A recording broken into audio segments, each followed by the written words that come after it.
Welcome to the Inside Silverstone podcast, a business podcast covering all things tech, engineering, innovation and motorsport. Hosted by me, Chris Broom. And me, Fiona Pawley. This is a series of unscripted conversations with leading business owners and high-tech talent, talking about their experiences within the Silverstone and motorsport business communities.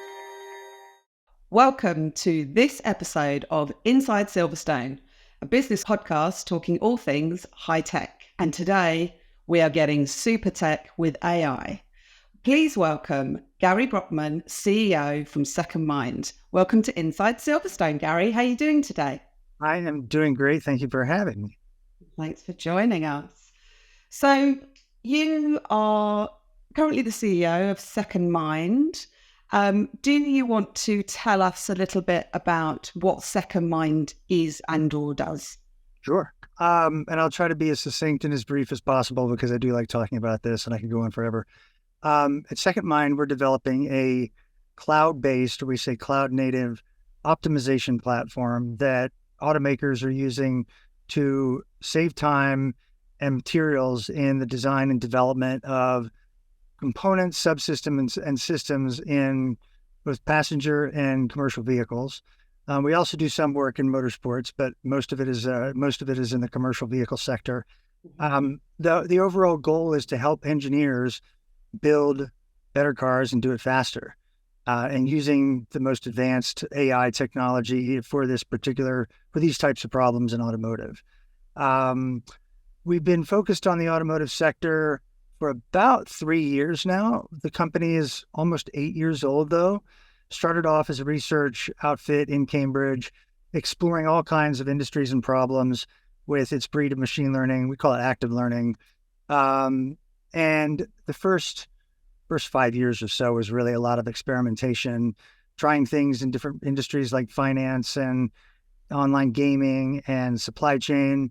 When I joined the company in 2019, finance and supply chain were the primary, and then automotive came in through a different channel. One thing you can't do as a startup is get too lost in all the opportunity, because even if you have great technology, it can solve all kinds of problems. You have to start with one thing, prove it, do it really, really well, and mature that, and then build on top of it. And when I joined, it was more about all the things you can do, not doing one very, very well. And in after the first year, we had to scale back. We focused on one industry. Myself and the CFO decided to focus just on automotive because that's where the results were, and that's where our lead customer Mazda was. And we set about the business which the term's pivot, but I don't like to call it a pivot if we're landing in one of the three industries that we're already in. But we refocused the company squarely there, appropriately sized it, given where we are in the market and the maturity of the technology, and set about the business of building a company in the automotive space. We're not an automotive company. We have a number of experts, but we are a machine learning company helping engineers with the most complex engineering problems, make those problems very simple to tackle. And then I was asked to run it 2 years ago after the first 6 months of pivoting the company. Amazing. I mean, it must be absolutely music to engineers' ears to, design better cars faster. So in that design, in that focus around automotive, how does carbon neutral and sustainability, how is Secondmind contributing to making those types of things a reality? Well, ultimately, the key for us is to have a business where we give more than we take. And that's one of our core values as a company. If you go to our website, you'll see the definition of that. Part of that is how we operate as a business to make sure that what we do from a consumption perspective, whether it's cloud compute, since our products are served from the cloud, or the facilities that we have and the materials that we use, and the partners that we align with, the goal is to certainly be carbon neutral at best, or at least carbon negative at best. But where we're really trying to figure out how to quantify is how our solutions that we're offering up to the automotive industry can reduce carbon emissions or reduce the amount of water that's needed in the data center to cool the GPUs that are actually doing the training of the machine learning algorithms. how do we quantify the impact there? That's a bigger challenge. But ultimately, giving more than we take, we believe today, if we can save time and we can save the amount of data that OEMs have to use to solve some of these engineering problems, which we are doing, and then the reduction in materials that are brought to bear when you're fabricating new systems and components for new vehicles, we see a dramatic reduction in that based on the type of machine learning that we're doing and the results that we've delivered to companies like Mazda. I'll give you an example. Yeah. On average, we can work and deliver the same, if not better, result than other systems, whether they're homegrown or commercial systems for testing and measurement. We can work with 20% of the data that the other solutions would typically operate with.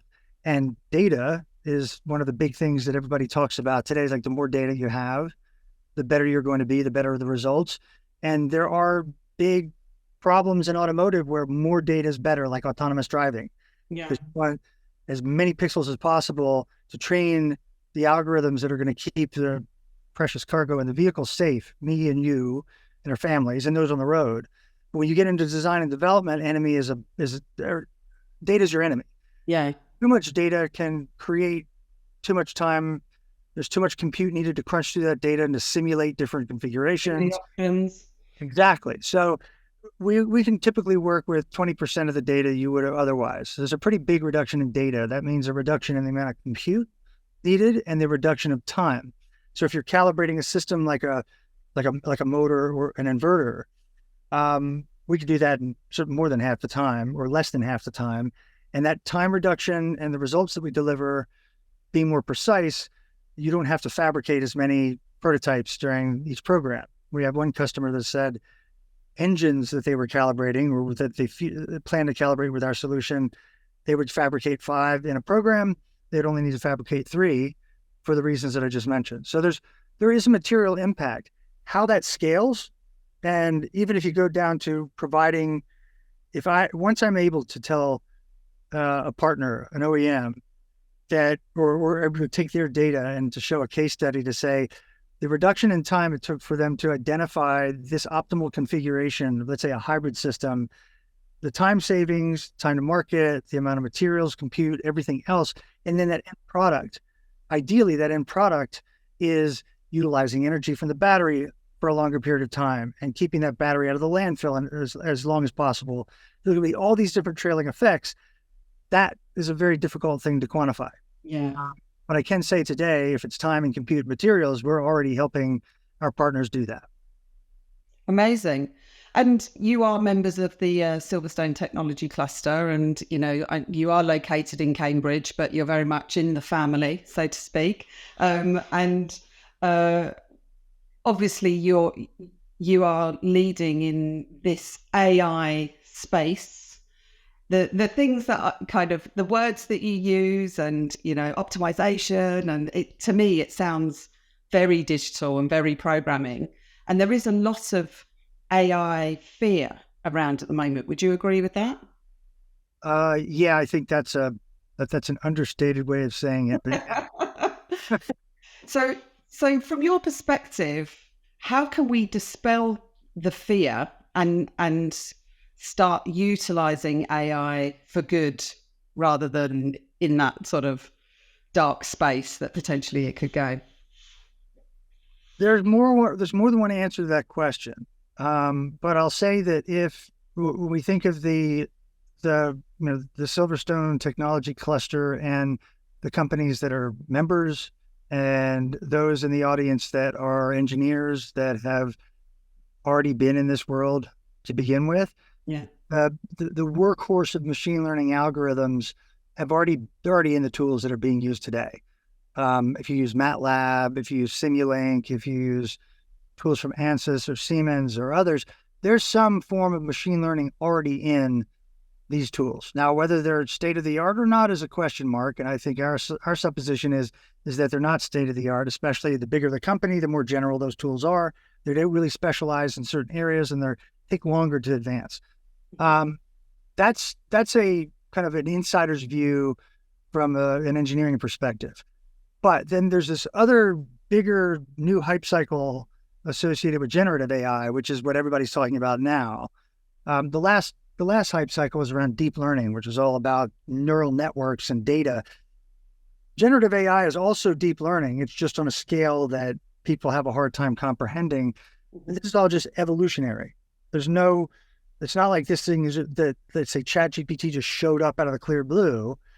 That is many generations in the making. And it just hit a point where the relatability between the technology and the human being and the ability to communicate and understand and relate hit a point where it wasn't as creepy and it was more factual than that. More useful.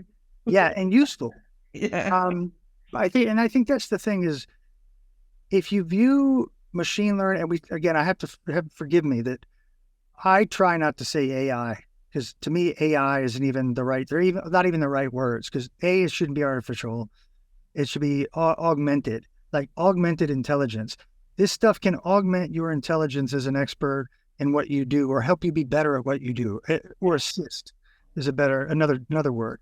But artificial, that alone creates fear, because that's like it conjures up fears of things not being real, of things being out of my control, being autonomous, and Terminator and all the nightmare stuff that people think about. But this new stuff, this new generation is at a point of utility, of usefulness, that really, when you talk about optimization or efficiency, in a way that is a step change relative to anything we've ever seen before. But it's still math, and it's still humans at the wheel. These aren't algorithms that are making themselves. Humans told the algorithm to create another algorithm that they did, and the data used to train these. Yes, there's lots of data that these algorithms were able to kind of consume, but they're humans that are doing the fine tuning and making sure that things aren't overfitted and all the rest of the terms you'd use if you're an insider. But it's not just this. There's no sentience in this. There's no autonomy, and really there's no innovation. Like, the innovation is by the human beings who use these tools. But these tools are just that. They're tools. I think that people don't understand how they work. This is certainly a black box. It's like, how are those decisions being made? But if you can educate yourself, just do a little reading and even use them, I think you find that it's not as scary as you may have it out to be. For sure. I think it's interesting, isn't it, about the words that we use and the labels, and kind of how that has, will project a certain sense. And I've been watching the Schwarzenegger documentary recently. Have you seen it? Oh yeah, that's good. Talking about the Terminator, and actually Arnold's book, Be Useful. It actually seems like quite a nice sort of complete circle with the robots working with us to be useful, let's say. They work for us. And yes, one day, I think in Terminator, that changes when Skynet becomes aware. I think that with all the hype around that being a potential, and you just see the acceleration, I think it's really it's just the acceleration of the utility of this new software is so obvious and so readily apparent to more people than ever before, without really understanding, and it hasn't been here forever, so we're learning. Yeah. But really, these are generational changes. In this case, a step change, but still a generation above something else that pre-existed. If you have a phone, most of us do, this thing is running, I don't know, at least a dozen neural networks for different use cases, like text recognition or computational photography. Like, if you have a picture that you take at night, it can make it look like it was during the day, because it uses AI to fill in the gaps and make up stuff. That's happening now. You're a better photographer because you have AI running your phone. Same will be true in a car. It already is today in a car.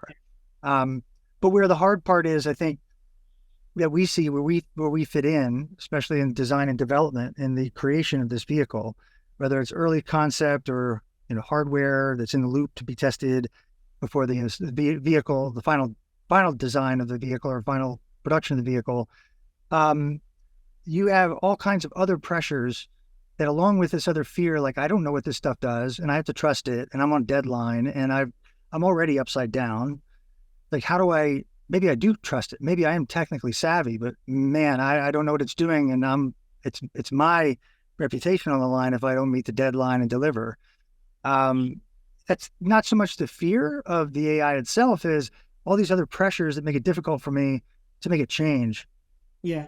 With something that I have that I may actually conceptually understand, but I need it to be easier to explain itself.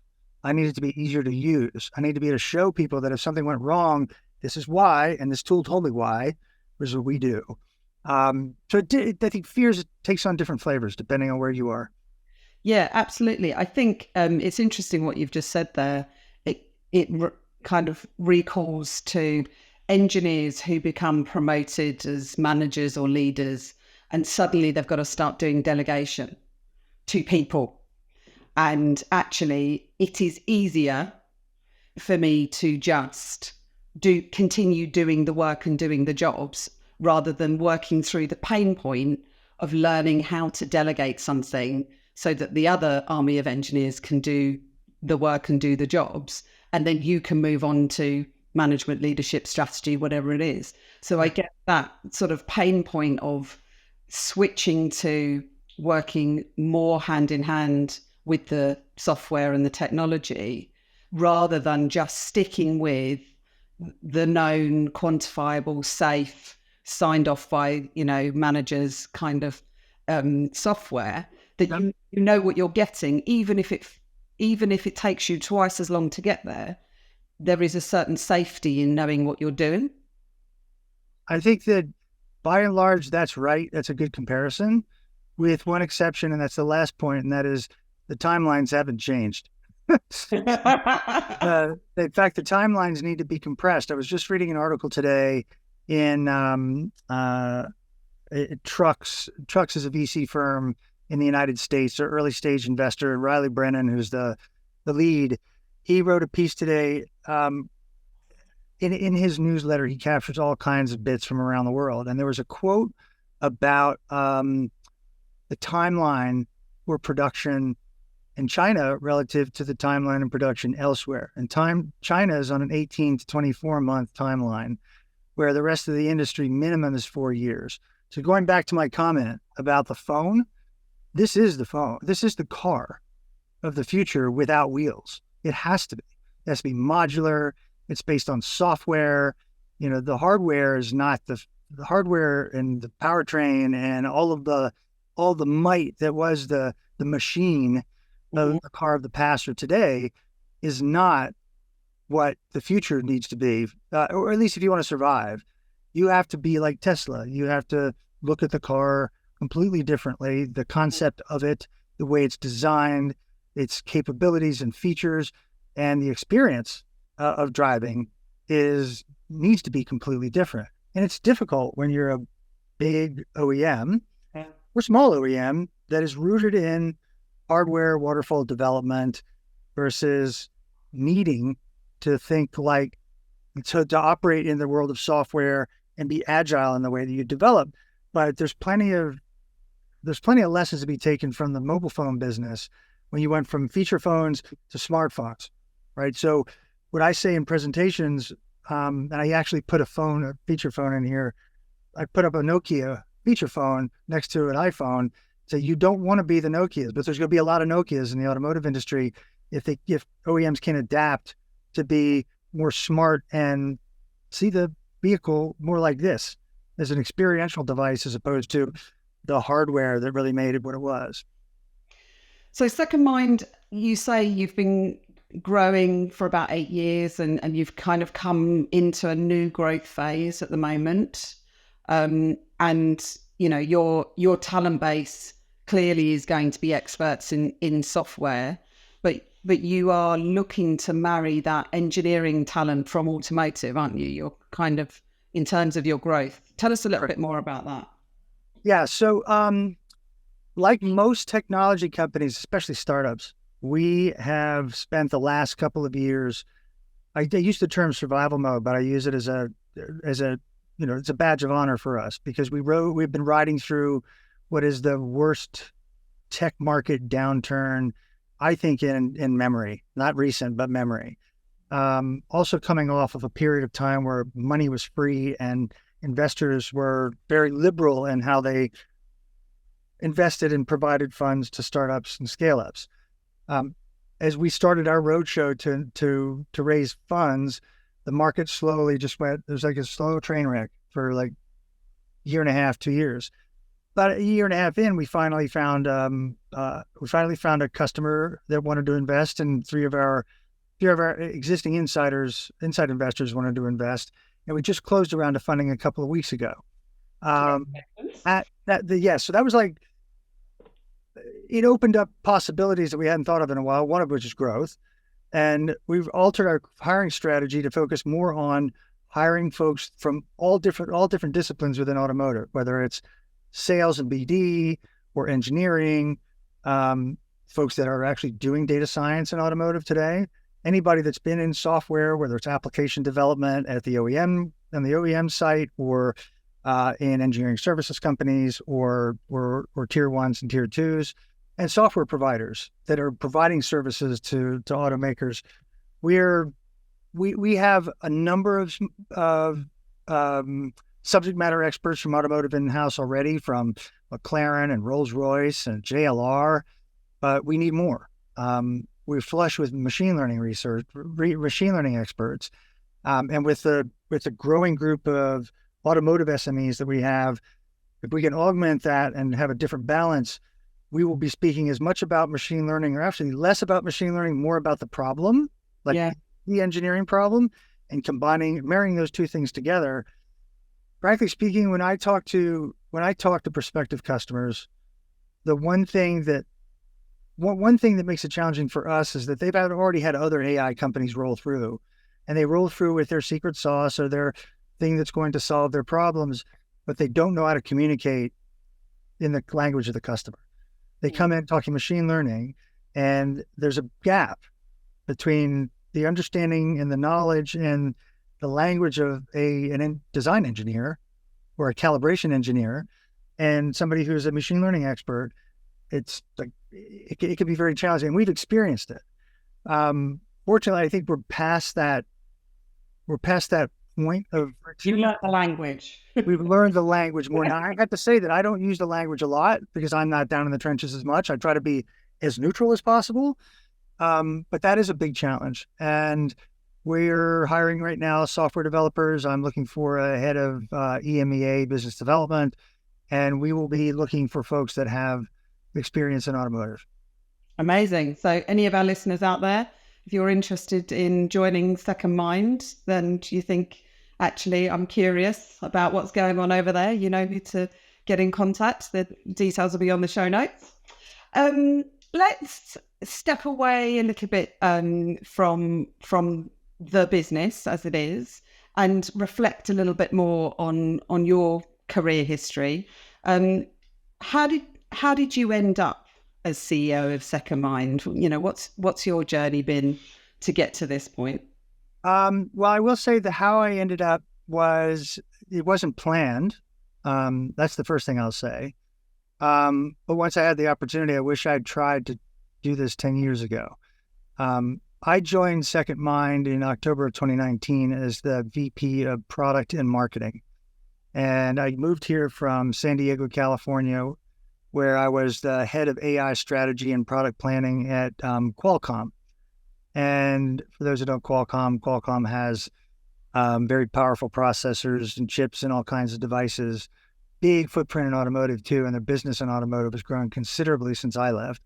But I came here to build a product or two, and the intent was to I had a very smart, talented research group and a large staff of folks who were committed to turning that research into commercial reality, but focusing on too many things at once.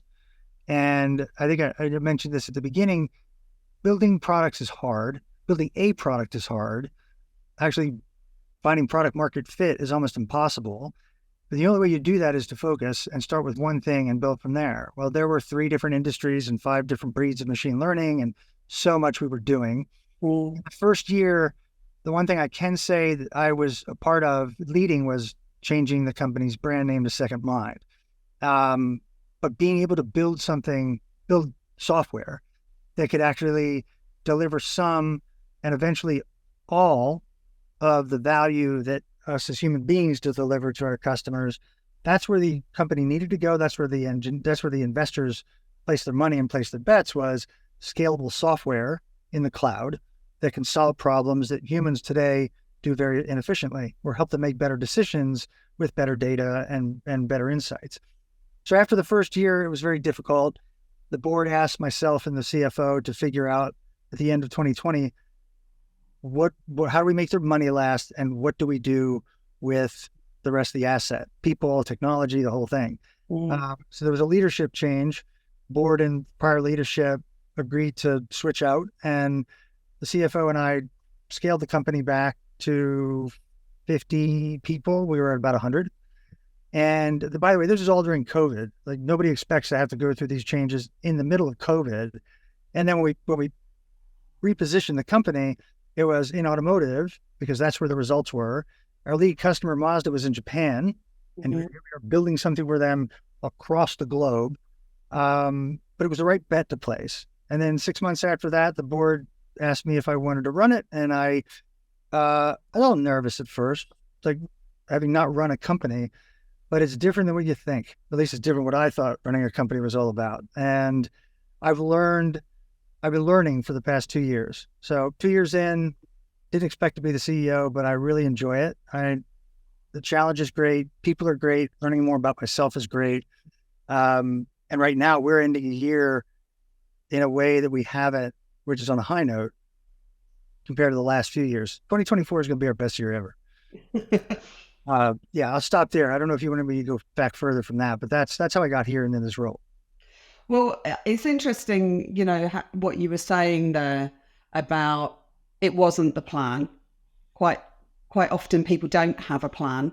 There is a sequence of opportunities that get presented. And I think you said, I'd like to have done it 10 years ago, but potentially you wouldn't have been able to do it, or you wouldn't have been ready, or the opportunity may not have been right for you 10 years ago. There's a lot of development that happens in that time. And we don't do it on our own. So in terms of your career journey, whether it's been, from growing up from school or since you've been in Secondmind, who has inspired you, or how do you work with mentorship to update that learning? What works for you? There's a couple of things, but you just said something that I think was actually quite important. Yeah, I didn't plan on it, but there is one similarity between what I do in my day-to-day here, and I think what I've done for most of my career, and that's to create options. And that options have typically come from being willing to try different things, to sign up for things that others may not, to take a chance and take a risk on one or many things that, well, there's a signal over here and that signal is brighter over there. We'll go follow that. And in some cases, doing stuff that other people flat out didn't want to. That's how I got into be the head of AI strategy and planning at Qualcomm, was that others didn't. They're in the old world of computer vision and the old world of, this is the way that we've done it. Now, I'm not even an engineer, by the way. I can go into that in a second, but I saw an opportunity with new technology to create new user experiences, and I was very passionate about that. And I was able to create a narrative around that and tell the story as to why this was important. Which really goes back to where I started. I'm a journalist by trade. I have a journalism degree. I spent my early career in consumer tech and in the music business for most of my career until I moved to Qualcomm. And I was on a journey from doing journalism, mostly public relations, and then into product management, product marketing, and into very deep high-tech product management strategy. Throughout that time frame, there were two things for me. One, I really gravitated to stuff that was complex. Like, if there's a puzzle and mental gymnastics that are involved, that's very appealing to me. My goal is to then take the mental gymnastics and make it simple for somebody that doesn't want to do that, or is not capable of comprehending that, especially people that aren't technology savvy. Mm. The second is, regardless of where I've ever been, direct to consumer, business to business, I've done stuff with Deloitte and Touche in their human resources strategies group. I've done stuff with artists like David Byrne and Peter Gabriel to help them launch their own records. And I'm working in the automotive industry now. And I even did this thing at Qualcomm, jumping into AI. That, for me, that was, at the end of the day, it didn't matter what the product was. I managed and I was able to say what I can do, what I can deliver at whatever level will have this impact, or I intend for it to have this impact on an individual or an individual in a company, and make the time that they're on this planet, the brief time, more enjoyable, more interesting, add some dimension to it they didn't have otherwise. It really didn't matter what I was working on. The things that I'm passionate about, the complexity, technology, music, if it has a combination of all three, even better. And I think in everything that I've done, I've managed to thread that together. The people, though, there's two people. One is my father, who very rigid and conservative at times, but he was an architect. He was creative, but also had business savvy. And I learned a lot about business. I learned most of my business acumen. The foundation came from him. I have more risk tolerance than he does, but he was the first. The second was a gentleman by the name of Fred Cook, who gave me my first real shot in a international PR firm out of college.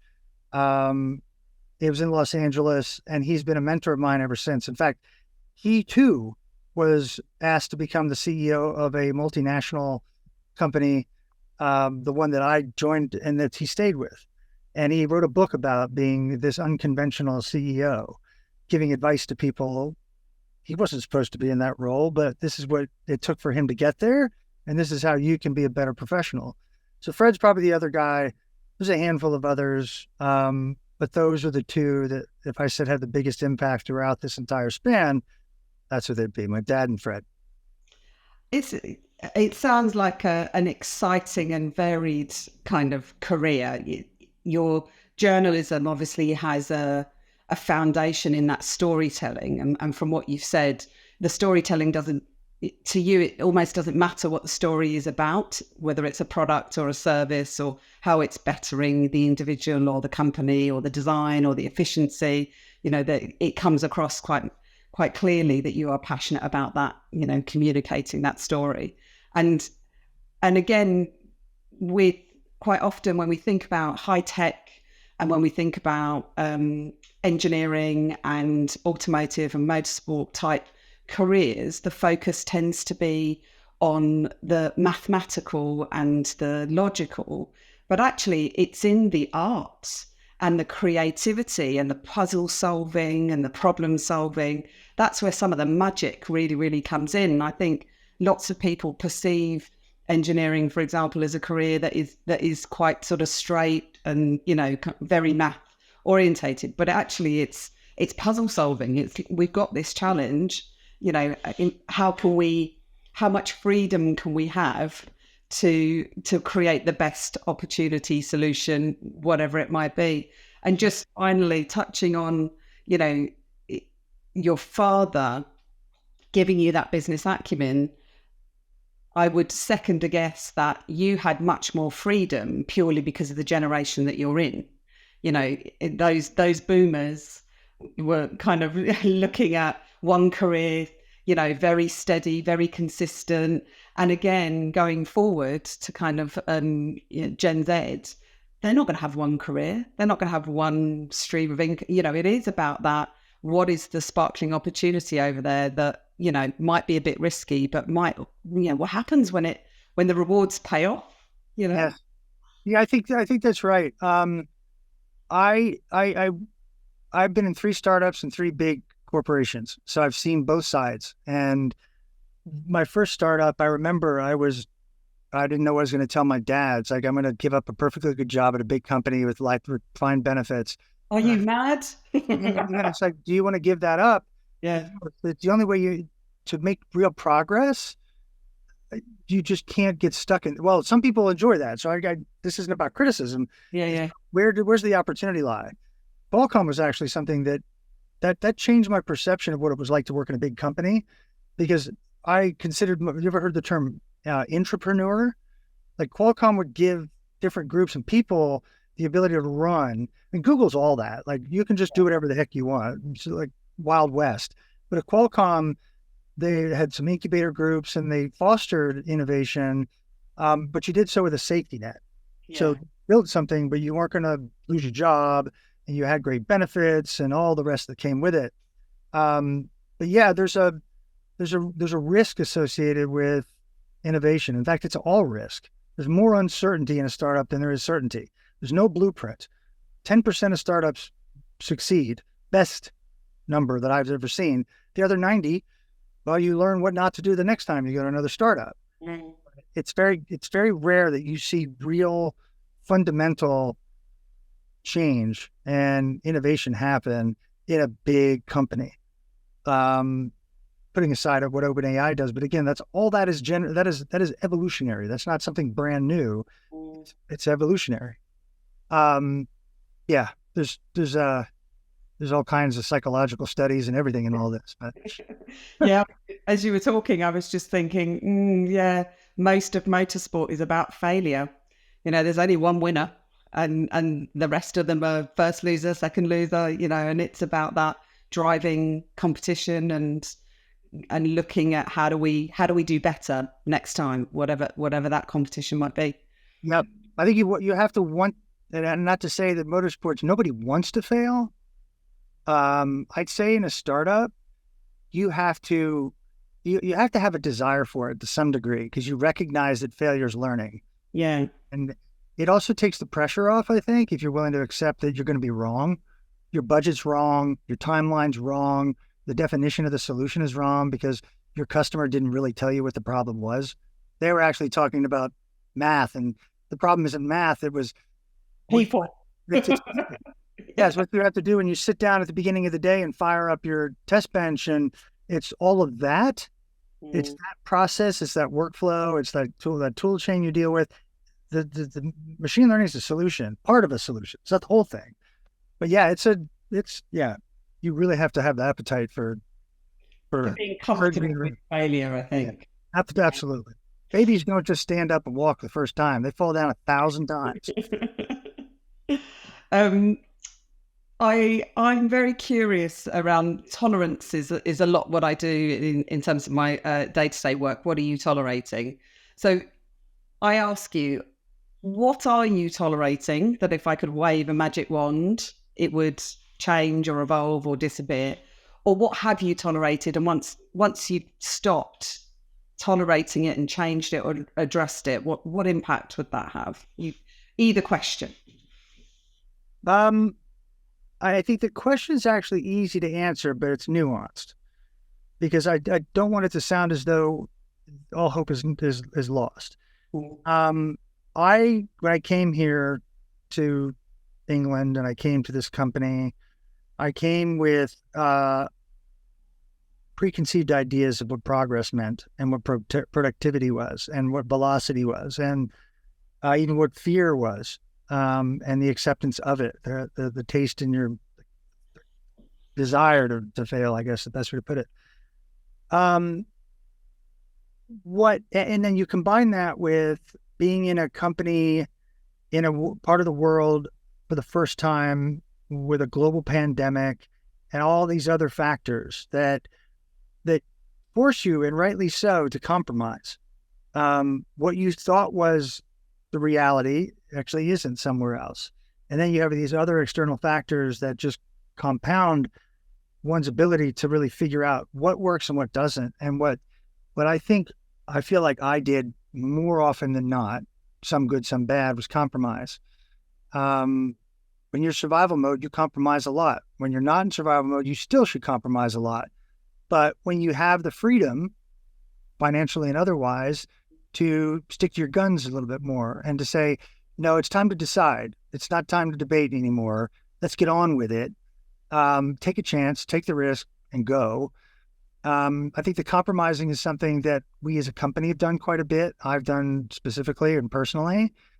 I will continue to be flexible, but too much compromise can get in the way of progress. And I think now that we have this round of funding and the market that we're in is much more accepting of us, given our maturity, the pipeline that we have, and the outlook that we have, we're right.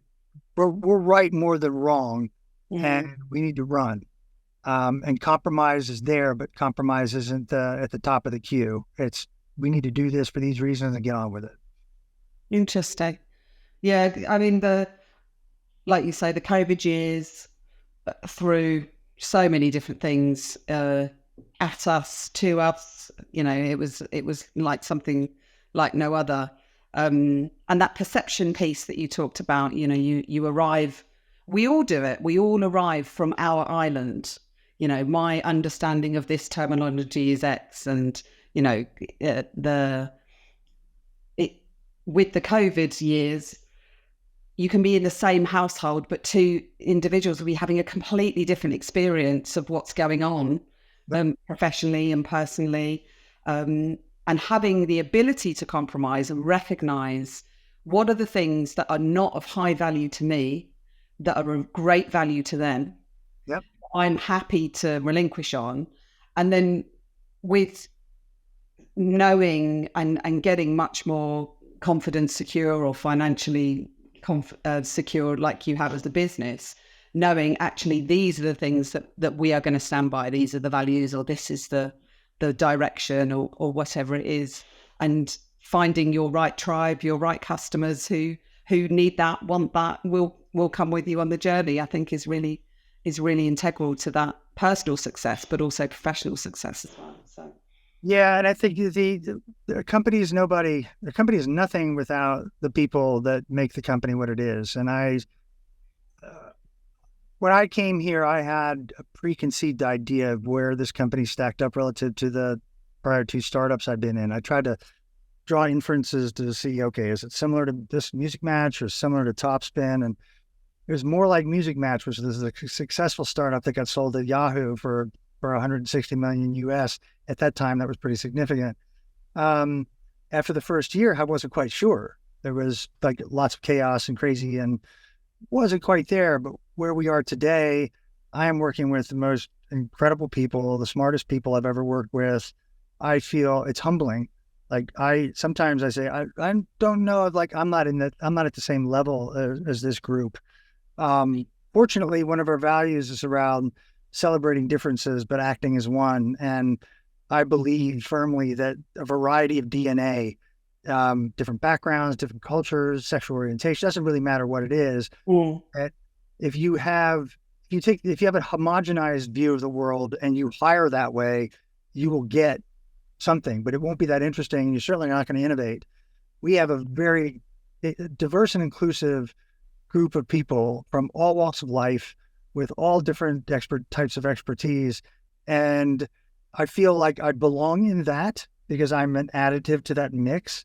But sometimes I say, am I worthy? Like these folks are just way beyond so many people that I've dealt with, personally or professionally.